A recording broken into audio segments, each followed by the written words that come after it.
नमस्कार। इस वीडियो में हम सामान्य भाषा विज्ञान सेमेस्टर 3 के प्रथम यूनिट भाषा एवं भाषा विज्ञान को कवर करने वाले हैं।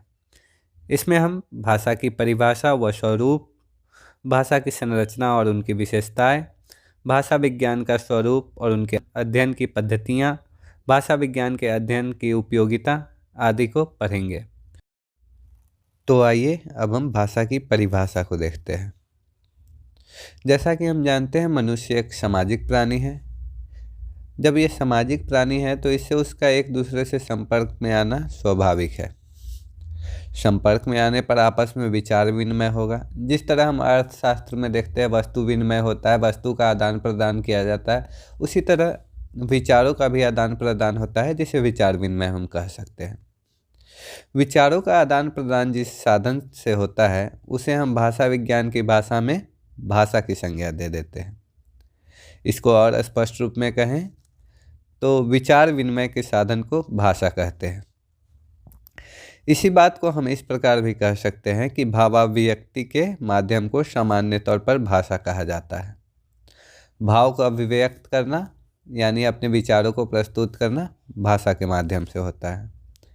इस प्रकार हम देखें तो पशु पक्षियों की बोली, प्राणी जगत की भाषाएं और मनुष्य के द्वारा इशारे, इंगित आदि ये सभी भाषा के अंतर्गत स्वीकार किए जाते हैं, क्योंकि इन माध्यमों से हमारे विचारों का आदान प्रदान होता है। अब हम देखते हैं परस्पर विचार विनिमय के लिए आपसी विचारों के आदान प्रदान के लिए दो साधन माने गए हैं। हमारा जो परस्पर विचार विनिमय होता है उसके लिए दो साधन माने गए हैं। पहला है शब्द एवं वाक्यों के द्वारा और दूसरा है संकेतों के द्वारा।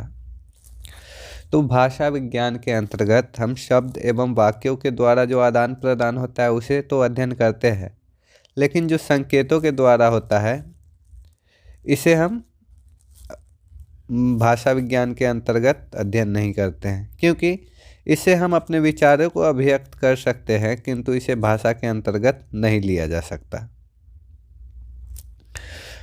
अब हम और आगे बढ़ते हैं।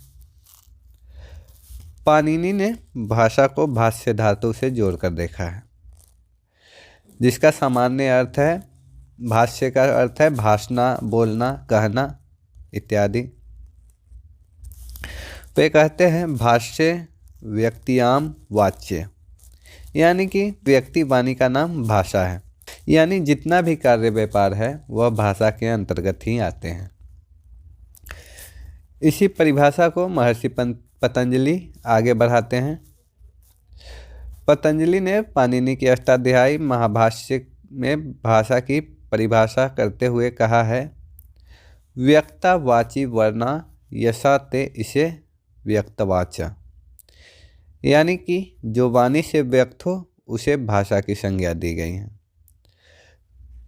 देखिए, एक बात आपको ध्यान में रखना है, परिभाषा हमेशा जब भी बनती है तो वह टूटने के लिए ही बनती है। एक विद्वान परिभाषित करते हैं, दूसरा उस पर विचार विमर्श करते हैं, विश्लेषण करते हैं, फिर उससे एक कदम आगे बढ़कर फिर एक नई परिभाषा का जन्म होता है। तो पहले पाणिनि बोल के गए, फिर उसके बाद महर्षि पतंजलि आए। पतंजलि वही जो जिसके योग प्रचलित है, रामदेव बाबा जिसके योग कराते हैं, तो महर्षि पतंजलि ने ही योग का सिद्धांत दिया था। तो महर्षि पतंजलि ने भाषा की परिभाषा दी। फिर इसके बाद बहुत सारे विद्वान आए, अभी भी परिभाषा का सृजन हो ही रहा है। तो इस प्रकार महर्षि पतंजलि की परिभाषा को हम देखें तो वो कहते हैं जो वाणी से व्यक्त हो उसे भाषा की संज्ञा दी जाती है। इसी प्रकार पाश्चात्य भाषा वैज्ञानिकों द्वारा दी गई परिभाषा को देखें तो प्लूटो, जो कि यूनान के दार्शनिक हैं, वे कहते हैं विचार आत्मा की मूक बातचीत है, पर वही जब ध्वन्यात्मक होकर होठों से प्रकट होती है तो उसे भाषा कहते हैं। विचार आत्मा की मूक ध्वन्यात्मक बातचीत है, पर वही जब हमारे होठों से होकर प्रकट होती है तो उसे हम भाषा की संज्ञा देते हैं। यानी कि हमारे अंदर भाषा मौजूद है वह भाषा जब ध्वनि यंत्र के माध्यम से ध्वनित होती है तो उसे हम भाषा की संज्ञा दे देते हैं। इसी बात को आगे बढ़ाते हैं तो हेनरी स्वीट कहते हैं, language may be defined as expression of thought by mean of speech sound, अर्थात जिन व्यक्त ध्वनियों द्वारा विचारों की अभिव्यक्ति होती है उसे भाषा कहते हैं। यहाँ स्वीट भी प्लूटो के सिद्धांत से प्रभावित है, वो उसी का समर्थन करते हुए इसे अपने भाषा में बोलते हैं। उन्होंने कहा, ध्वन्यात्मक शब्दों द्वारा विचारों को प्रकट कर देना ही भाषा है। इसके बाद हमारे क्रोंचे आते हैं। क्रोंचे द्वारा लिखित परिभाषा इस प्रकार है कि language is articulate limited organised sound employed in expression, अर्थात भाषा उस स्पष्ट तथा सुसंगठित ध्वनि को कहते हैं जो अभिव्यंजना के लिए नियुक्त की जाती है। ये क्या कह रहे हैं? भाषा उस स्पष्ट, सीमित और सुसंगठित ध्वनि को कहते हैं जो अभिव्यंजना के लिए नियुक्त की जाती है, अपने विचारों को प्रकट करने के लिए नियुक्त की जाती हैं। इसके बाद अगले जो हमारे विद्वान आते हैं वे है व्यनेंद्रिय। ये कहते हैं भाषा एक तरह का संकेत है। संकेत से आशय उन प्रतीकों से हैं जिनके द्वारा मानव अपने विचार दूसरों को प्रकट करता है। ये प्रतीक कई प्रकार के होते हैं, जैसे नेत्रग्रह,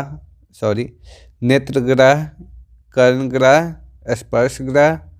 भाषा की दृष्टि से कर्णग्रह प्रतीक सर्वश्रेष्ठ है। देखिए, ये यहाँ कर्णग्रह से तात्पर्य है जो कानों से सुना जा सके। तो ये परिभाषा को और स्पष्ट कर देते हैं कि जो ध्वनि हम सुन सकते हैं वही भाषा है। फिर इसके बाद कार्डिनर आते हैं। वे कहते हैं, the common definition of speech is the use of articulate sound symbols for the expression of thought, अर्थात विचारों की अभिव्यक्ति के लिए व्यवहारों में प्रयुक्त व्यक्त और स्पष्ट ध्वनि संकेतों को भाषा कहते हैं। यानी कि विचारों की अभिव्यक्ति करने के लिए जो व्यवहार में प्रयुक्त होते हैं ध्वनि संकेत, उसे ही हम भाषा कह देते हैं। जो ध्वनि संकेत हमारे व्यवहार में प्रयुक्त होते हैं हमारे विचारों को अभिव्यक्ति करने के लिए, उसे ही भाषा कहते हैं। इसके बाद ब्लॉक और ट्रेगर आते हैं। ब्लॉक और ट्रेगर कहते हैं, language is a system of arbitrary vocal symbols by means of which a society group cooperates, अर्थात भाषा यादृच्छिक ध्वनि प्रतीकों की वह व्यवस्था है जिससे एक समाज समूह परस्पर सहयोग करता है।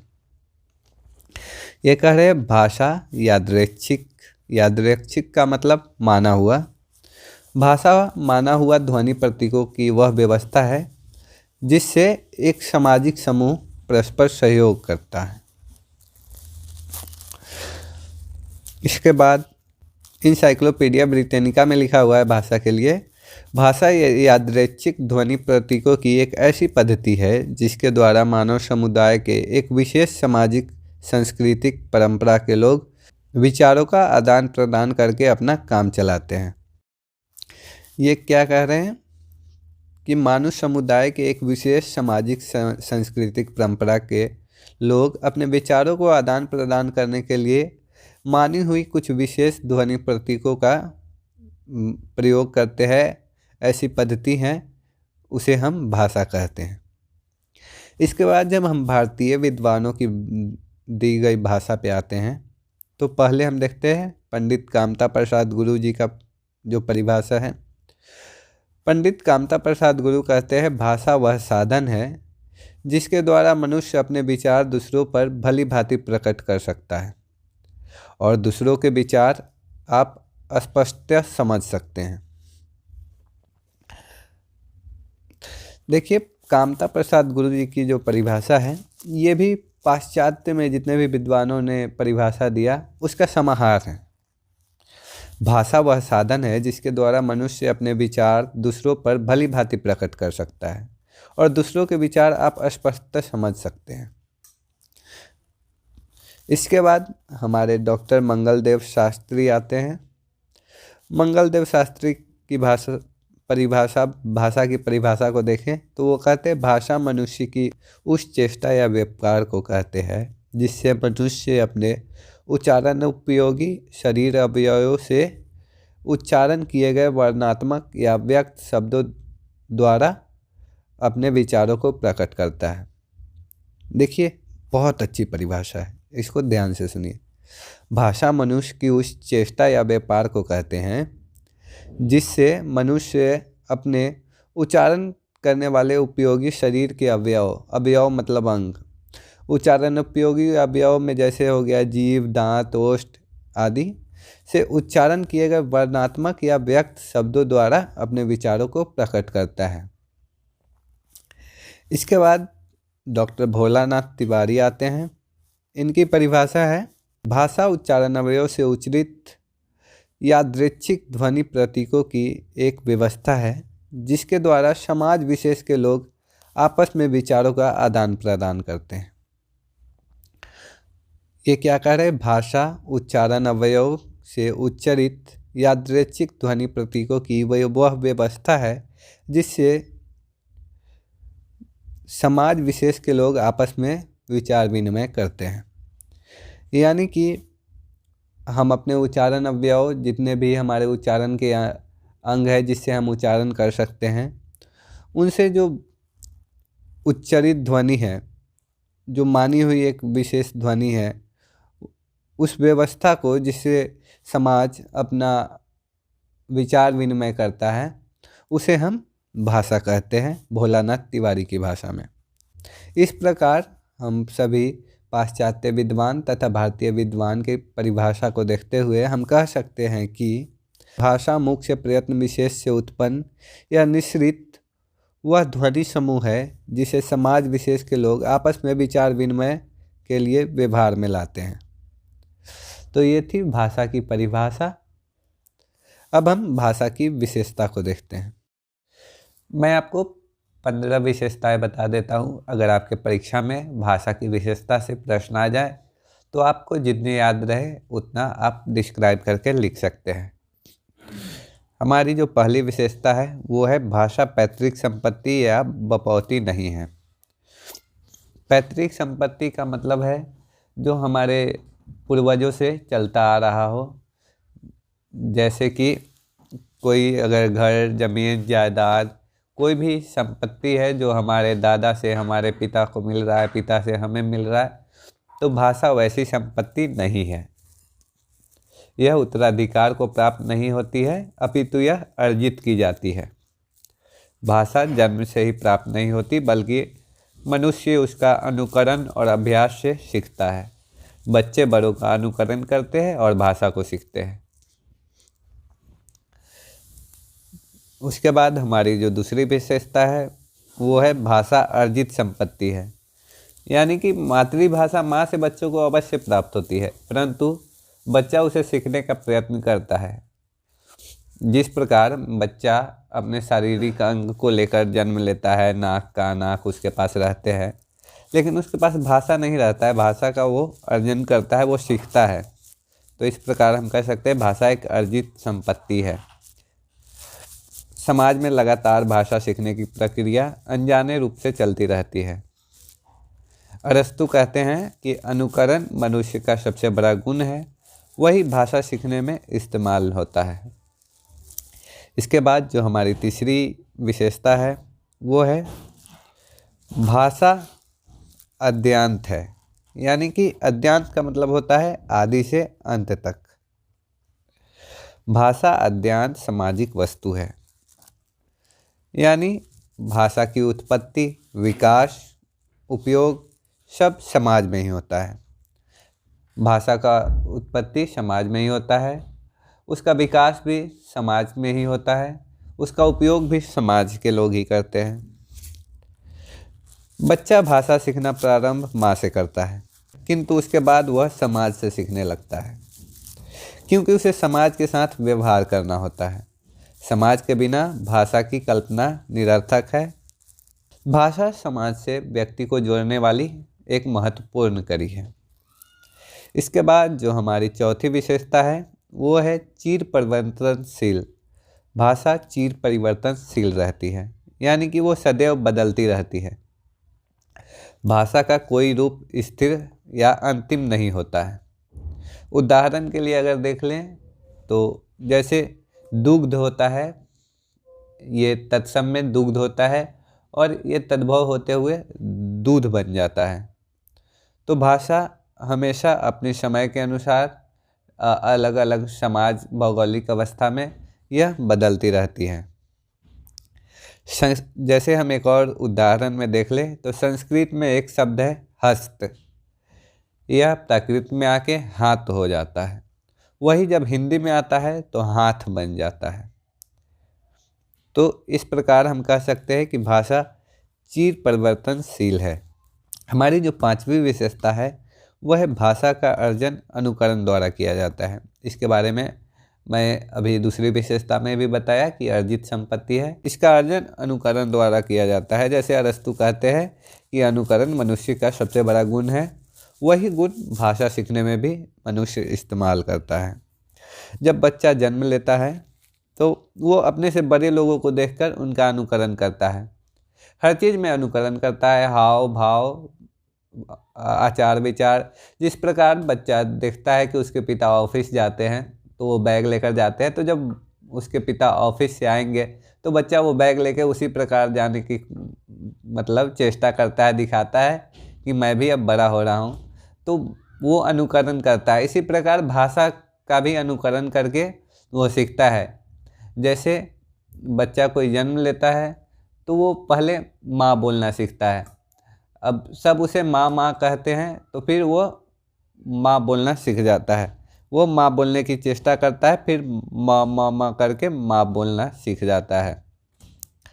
फिर उसके बाद जो हमारी अगली विशेषता देखें तो वो है भाषा एक स्थिर और मानक रूप होता है। यानी कि भाषा जहाँ परिवर्तनशील प्रवृत्ति का है वहीं वह अपने काल में स्थिर रहता है। अगर वो अपने काल में स्थिर ना रहे तो क्या हो सकता है कि एक व्यक्ति दूसरे व्यक्ति से बात करेगा तो एक ही भाषा दोनों बोलते हैं, लेकिन दोनों में दो अर्थ अगर निकल रहे हैं, परिवर्तनशील है, तो फिर तो वो अपने भाव को व्यक्त नहीं कर पाएगा। तो इसलिए भाषा अपने काल में एक स्थिर रहता है और मानक रूप में होता है। और पीढ़ी दर पीढ़ी की बात भी करें, एक पीढ़ी से दूसरी पीढ़ी में जब भाषा अधिक परिवर्तनशील हो जाए तो हम अपने पूर्वजों की बात को नहीं समझ पाएंगे, हम अपने दादा से, हम अपने पिता की बात को नहीं समझ पाएंगे, क्योंकि उनके समय में भाषा कुछ और रहेगी, हमारे समय में भाषा कुछ और रहेगी, तो हम इसे नहीं समझ पाएंगे। तो इसलिए भाषा स्थिर है और मानक रूप में होता है। मानक रूप का मतलब होता है कि इसे स्थिर रखने के लिए व्याकरण का प्रयोग किया जाता है, इसे स्थिर रखने का काम व्याकरण करता है। विद्वानों के अनुसार भाषा का पुलिसमैन व्याकरण है, जो भाषा को नियंत्रित करके रखता है, भाषा को स्थिर करके रखता है।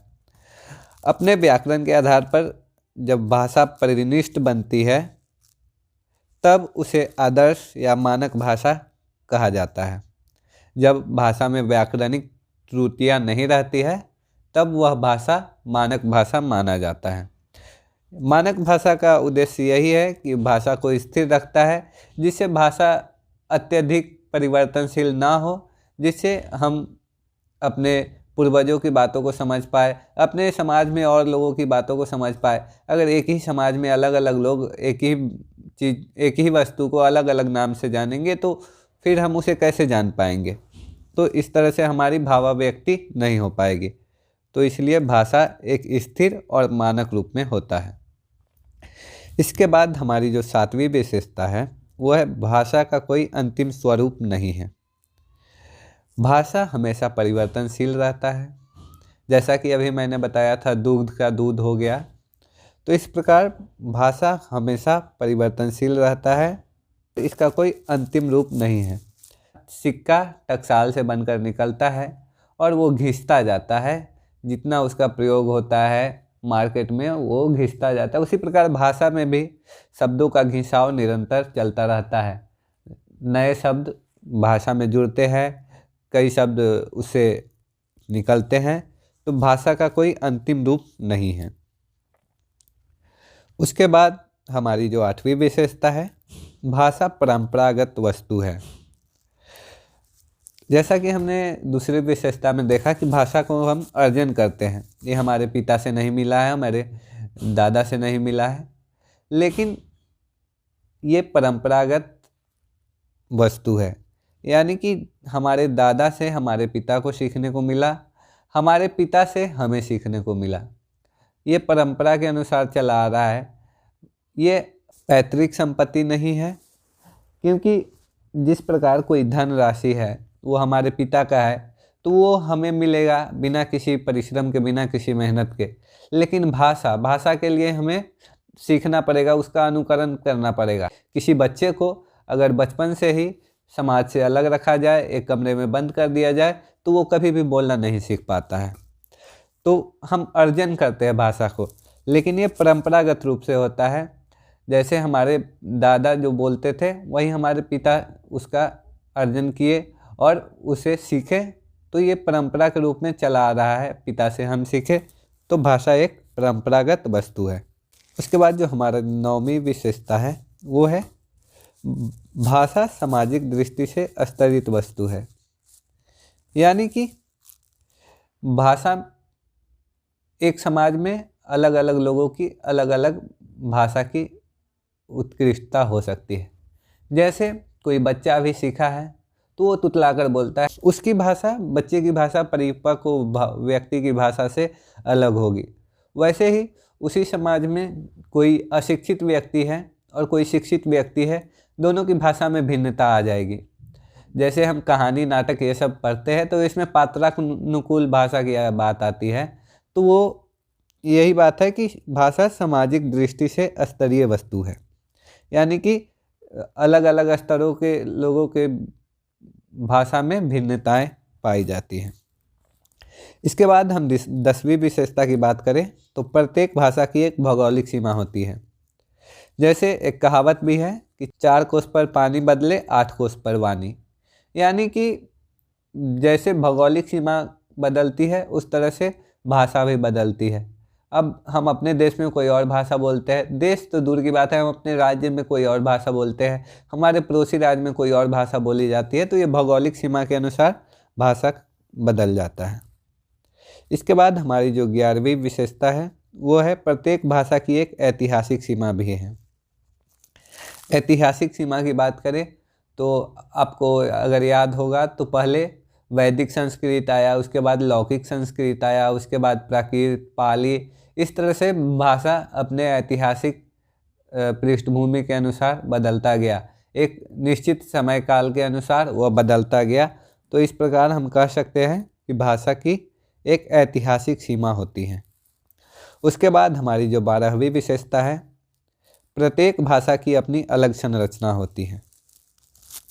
जैसे हम हिंदी में कहते हैं राम आम खाता है, तो इसमें राम कर्ता हो गया, आम कर्म हो गया और खाता क्रिया हो गया। यही जब इंग्लिश में जाता है तो राम इट्स मैंगो, तो हिंदी में देख रहे हैं पहले कर्ता आ रहा है, फिर कर्म आ रहा है, फिर क्रिया आ रहा है। लेकिन जब यह अंग्रेजी भाषा में चला जाता है तो पहले राम आ रहा है, वो तो सही है, कर्ता के जगह पे है, लेकिन क्रिया पहले आ जा रहा है, इट्स पहले आ जा रहा है, मैंगो बाद में चला जा रहा है। तो इस प्रकार हम कह सकते हैं कि प्रत्येक भाषा की अपनी अलग संरचना होती है। इसके बाद हमारा जो अगली विशेषता है 13 नंबर की, ये है कठिनता से सरलता की ओर भाषा अग्रसर रहती है। भाषा की धारा स्वभावतः कठिनता से सरलता की ओर जाती है। जिस प्रकार हम देखते हैं हिंदी में एक तत्सम शब्द होते हैं, एक तद्भव शब्द होते हैं।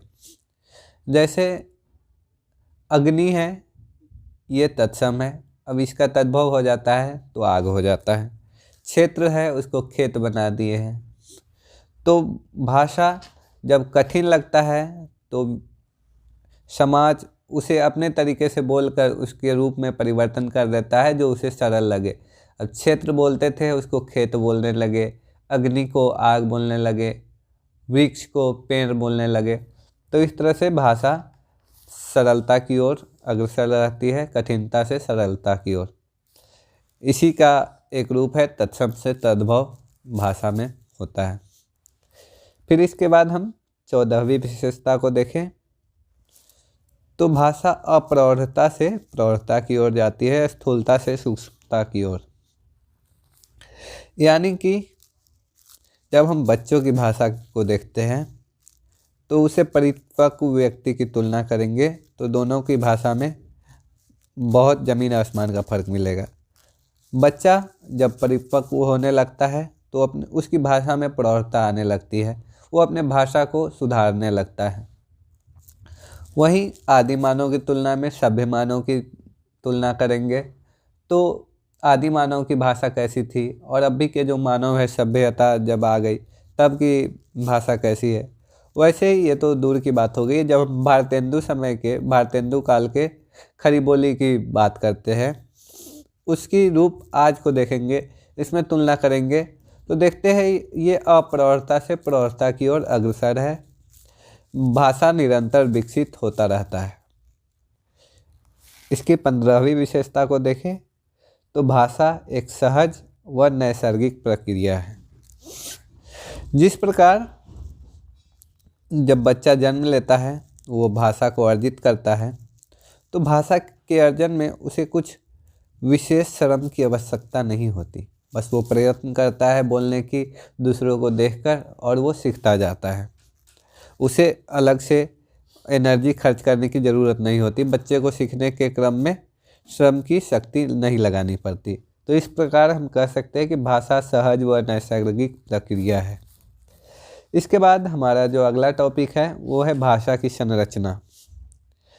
हमारे पूरे सिलेबस में भाषा की संरचना को ही पढ़ना है। हमारे सिलेबस में 4 टॉपिक्स हैं, तो जिसमें से 3 टॉपिक्स में यही पढ़ना है। एक में रूप विज्ञान है, उसमें हम शब्द, पद और रूपीम आदि के बारे में पढ़ेंगे। एक है स्वनिम विज्ञान जिसमें ध्वनि के बारे में पढ़ेंगे। एक है वाक्य विज्ञान जिसमें हम वाक्य के बारे में पढ़ेंगे और एक है अर्थ विज्ञान जिसमें प्रोक्ति और अर्थ के बारे में पढ़ेंगे। तो इसको हम आगे की यूनिट में कवर करेंगे। यहाँ मैं संक्षेप में बता देता हूँ। जैसे भाषा की सबसे छोटी इकाई ध्वनि है। ध्वनि को स्वन भी कहा जाता है। इसी को स्वर और व्यंजन स्वन में बांट दिया जाता है। स्वर स्वन होता है जो मतलब किसी की सहायता से ना बोला जाए, व्यंजन स्वर में सहायता लिए जाते हैं, तो ये ध्वनि होते हैं। 2 या 2 से अधिक ध्वनियों के सार्थक समूह को शब्द कह देते हैं।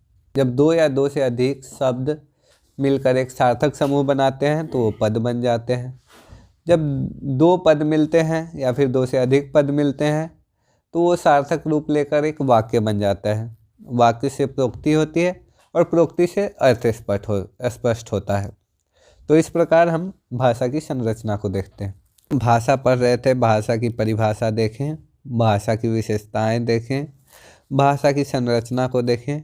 अब हम भाषा विज्ञान को देखते हैं, भाषा विज्ञान की परिभाषा को देखते हैं, भाषा विज्ञान की उपयोगिता को देखेंगे। तो आइए देखते हैं भाषा विज्ञान की परिभाषा। भाषा जो विज्ञान से भाषा विज्ञान बना है। भाषा का तात्पर्य आप इतने देर से पढ़ रहे हैं तो समझ ही पा रहे होंगे, विचार विनिमय का माध्यम है भाषा। भाषा का यह प्रयोग ध्वनियों पर आधारित होता है। ध्वनियों की यह विशिष्ट संयोजन सार्थक भाषा का निर्माण करती है। मनुष्य उसी के माध्यम से भाव अभिव्यक्ति करता है। विज्ञान की बात करें तो विज्ञान शास्त्र ज्ञान है, विज्ञान सम्यक विश्लेषण है। तो इस प्रकार हम कह सकते हैं कि भाषा के वैज्ञानिक अध्ययन को प्रस्तुत करने वाला भाषा विज्ञान है। भाषा के वैज्ञानिक अध्ययन को प्रस्तुत करने वाला भाषा विज्ञान है। भाषा के विशिष्ट ज्ञान को भाषा विज्ञान कहते हैं। हम इस प्रकार भी कह सकते हैं कि भाषा के विशिष्ट ज्ञान को भाषा विज्ञान कहते हैं। अब हम भाषा की परिभाषा अलग अलग विद्वानों के द्वारा देंगे। ये तो हम कह सकते थे, लेकिन विद्वान क्या कह के गए हैं, जो भाषा वैज्ञानिक है हमारे, वो क्या कह के गए हैं उसे देखते हैं। भारतीय भाषा वैज्ञानिक श्याम सुंदर दास कहते हैं, भाषा विज्ञान उस शास्त्र को कहते हैं जिसमें भाषा मात्र के भिन्न भिन्न अंगों और स्वरूपों का विवेचन तथा निरूपण किया जाता है। सारांश यह है कि भाषा विज्ञान की सहायता से हम किसी भी भाषा का वैज्ञानिक दृष्टि से विवेचन, अध्ययन और अनुसरण करना सीखते हैं।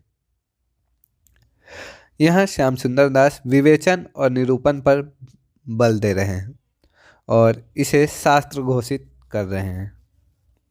इसके बाद मंगलदेव शास्त्री आते हैं। डॉक्टर मंगलदेव शास्त्री कहते हैं, भाषा विज्ञान उस विज्ञान को कहते हैं जिसमें सामान्य रूप से मानवीय भाषा का, किसी विशेष भाषा की रचना और इतिहास का और अंततः भाषाओं, प्रादेशिक भाषाओं या बोलियों के वर्गों की पारस्परिक समानताओं और विशेषताओं का तुलनात्मक अध्ययन किया जाता है। मंगलदेव शास्त्री श्याम सुंदर दास की बात को ही आगे बढ़ाते हैं और वो कह रहे हैं कि हम भाषाओं, प्रादेशिक भाषा, बोलियों का तुलनात्मक अध्ययन, उनकी विशेषताओं का तुलनात्मक अध्ययन, उनमें समानताओं का तुलनात्मक अध्ययन को वो भाषा विज्ञान के अंतर्गत पढ़ते हैं। इसके बाद हमारे आते हैं भोलानाथ तिवारी जी। भोलानाथ तिवारी कहते हैं, भाषा विज्ञान वह विज्ञान है जिसमें भाषा विशिष्ट कई और सामान्य का समकालिक, ऐतिहासिक, तुलनात्मक और प्रायोगिक दृष्टि से अध्ययन और तद विषयक सिद्धांत का निर्धारण किया जाता है। भोलानाथ तिवारी क्या कह रहे हैं? समकालिक, ऐतिहासिक, तुलनात्मक और प्रायोगिक दृष्टि से अध्ययन और विषयक सिद्धांतों का निर्धारण किया जाता है। इसके पश्चात कपिल देव द्विवेदी आते हैं। वो इसी बात को आगे बढ़ाते हुए कहते हैं कि भाषा विज्ञान वह विज्ञान है जिसमें भाषा का सर्वांगीण विवेचनात्मक अध्ययन प्रस्तुत किया जाता है। सर्वांगीण विवेचनात्मक अध्ययन से तात्पर्य है संपूर्ण रूप से, यानी सभी अंगों द्वारा। जैसे मैं भाषा की संरचना में आपको बताया कि ध्वनि, शब्द, पद, वाक्य, प्रोक्ति, फिर अर्थ, यानी कि पहले ध्वनि मिलकर शब्द बने, शब्द मिलकर पद बने, पद मिलकर वाक्य बने और वाक्य मिलकर प्रोक्ति बनकर अर्थ स्पष्ट कर रहे हैं।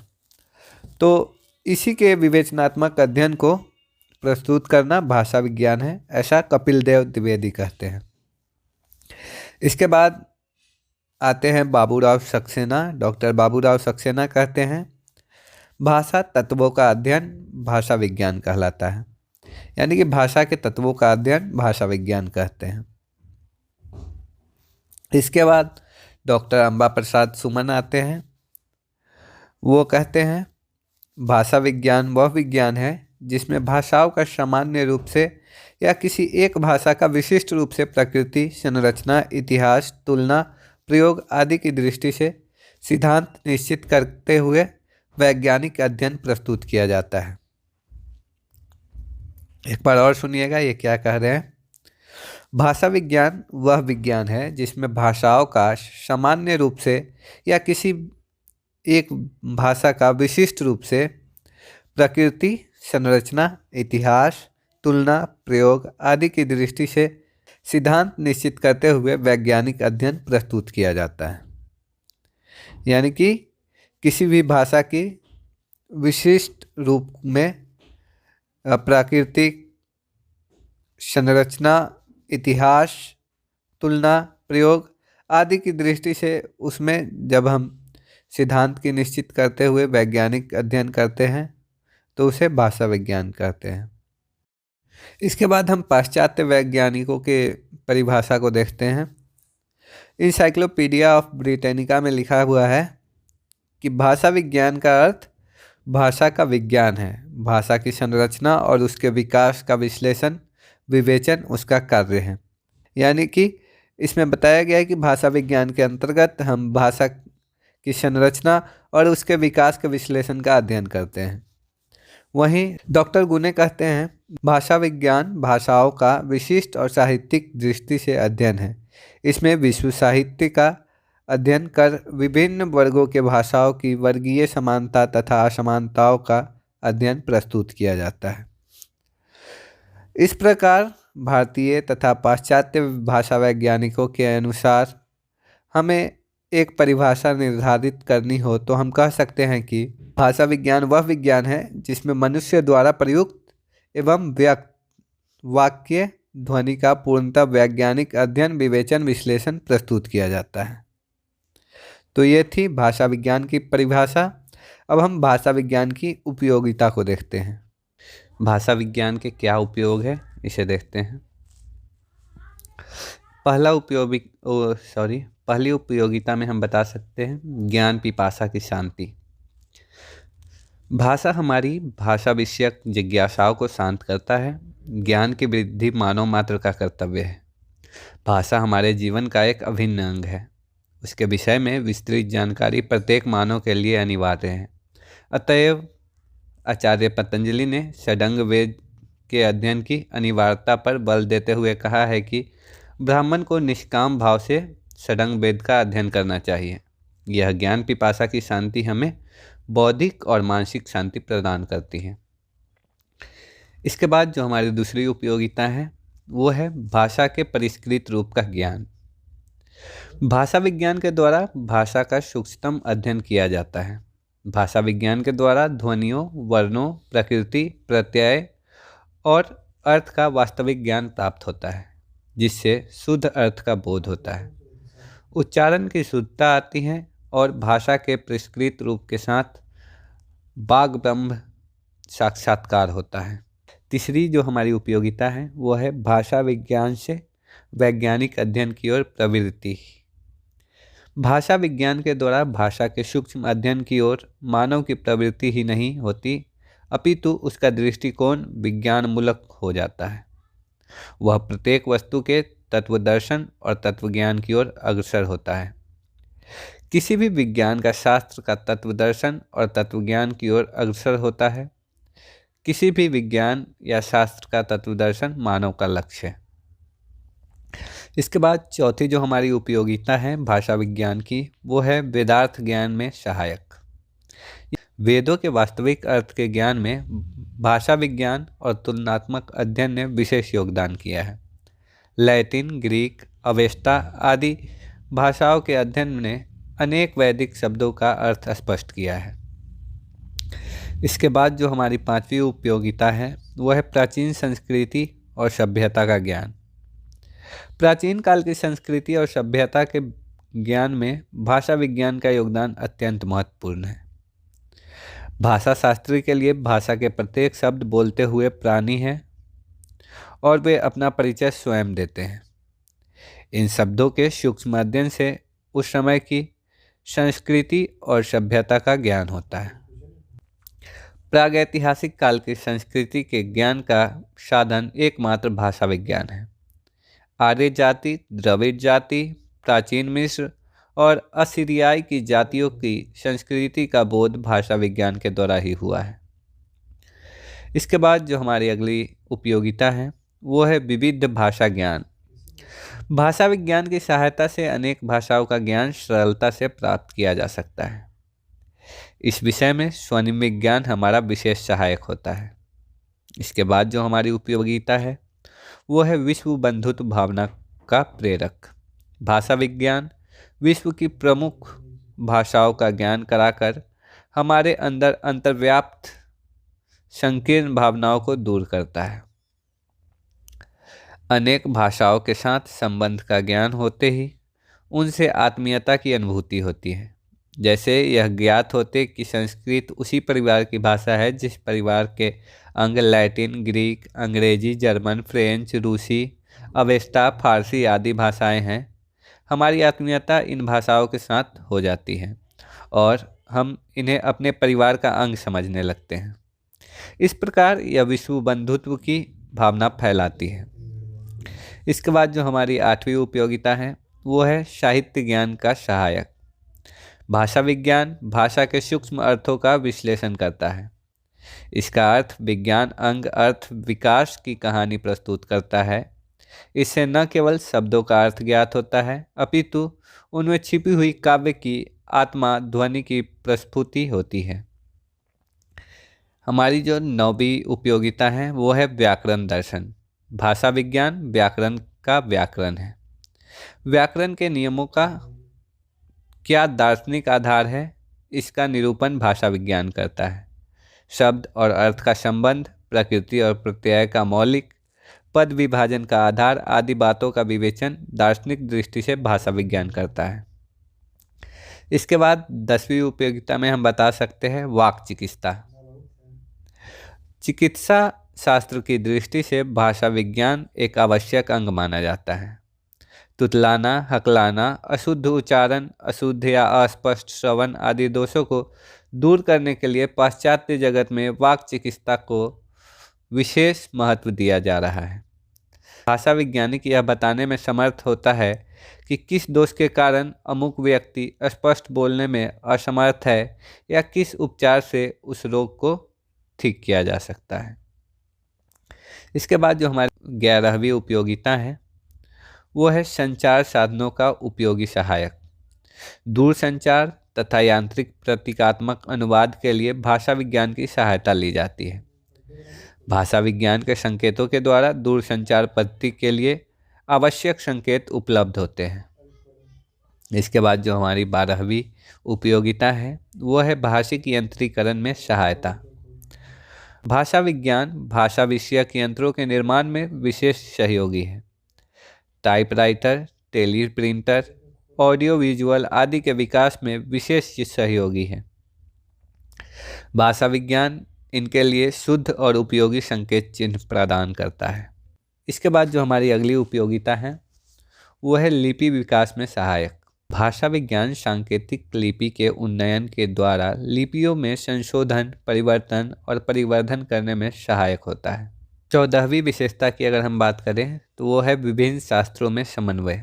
भाषा विज्ञान का ज्ञान और विज्ञान की अनेक शाखाओं से निकटतम संपर्क है। अतः भाषा विज्ञान का विद्यार्थी व्याकरण, साहित्य, मनोविज्ञान, शरीर विज्ञान, भूगोल, इतिहास, भौतिक विज्ञान आदि विषयों में सामान्यतः स्वतः परिचित हो जाता है। इसके बाद हमारा जो 15वां उपयोगिता है वो है अनुवाद, पाठ संशोधन, अर्थ निर्णय आदि में सहायक। विभिन्न भाषाओं के ग्रंथों आदि का अन्य भाषाओं में अनुवाद करने में, प्राचीन ग्रंथों के पाठ निर्णय में तथा प्राचीन शब्दों के अर्थ निर्णय में भाषा विज्ञान विशेष सहायक सिद्ध होता है। इसके बाद जो हमारा 16वां उपयोगिता है वो है विभिन्न विज्ञानों का जन्मदाता। भाषा विज्ञान के द्वारा ही कई नवीन विज्ञानों की उत्पत्ति हुई है। भाषाओं के तुलनात्मक अध्ययन के आधार पर तुलनात्मक भाषा विज्ञान का जन्म हुआ है। इसी प्रकार तुलनात्मक अध्ययन के आधार पर तुलनात्मक देव विज्ञान, पुराण विज्ञान, विश्व संस्कृति विज्ञान, नृजाति विज्ञान आदि विज्ञानों का उद्भव हुआ है। ये विज्ञान तुलनात्मक पद्धति पर आधारित है। ये थी भाषा विज्ञान की उपयोगिता। यहाँ पे हमारा यूनिट फर्स्ट समाप्त होता है। आशा करता हूँ आपको सारी बातें समझ में आई होंगी। अगर कुछ बातें नहीं समझ में आई है, कुछ छूट गया है, कुछ में डाउट है, तो आप हमें कमेंट सेक्शन में बता सकते हैं या फिर हमारे सोशल मीडिया पेजेस पे हमसे कांटेक्ट कर सकते हैं। भाषा विज्ञान की सभी यूनिट पे वीडियो आने वाली है, आपको चैनल पर प्लेलिस्ट में उपलब्ध हो जाएगी, आप वहाँ से देख सकते हैं। धन्यवाद।